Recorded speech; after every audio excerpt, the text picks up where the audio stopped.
So the tearing of the clothes, when you tear your clothes, like if I were just to pop open my shirt here and reveal my Superman costume underneath, but if I tore that as well, you would see my flesh, and you would see my bare flesh.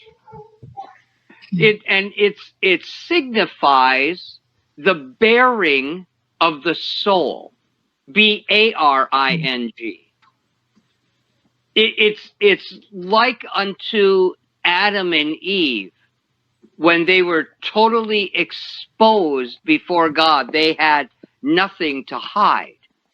Now, in Adam and Eve's case, they didn't recognize the mercies of God at first, and so they went and hid in their bare skin, so to speak, covered up, of course, with the fig leaves.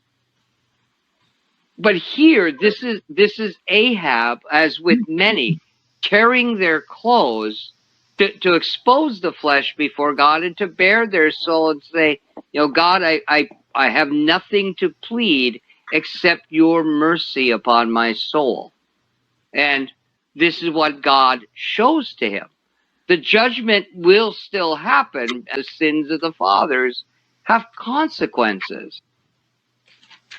God forgives sins, but sometimes he allows the consequences, the earthly consequences, to continue. Because, well, first of all, things have been set in motion. And secondly, so that all would learn, that we would learn, and future generations might learn, to take heed to yourselves.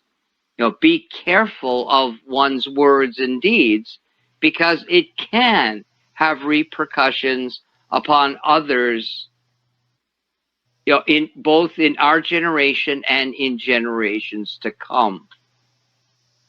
So in this instance, Ahab did the absolute right thing. Yeah, and this is what God hoped for the entire time.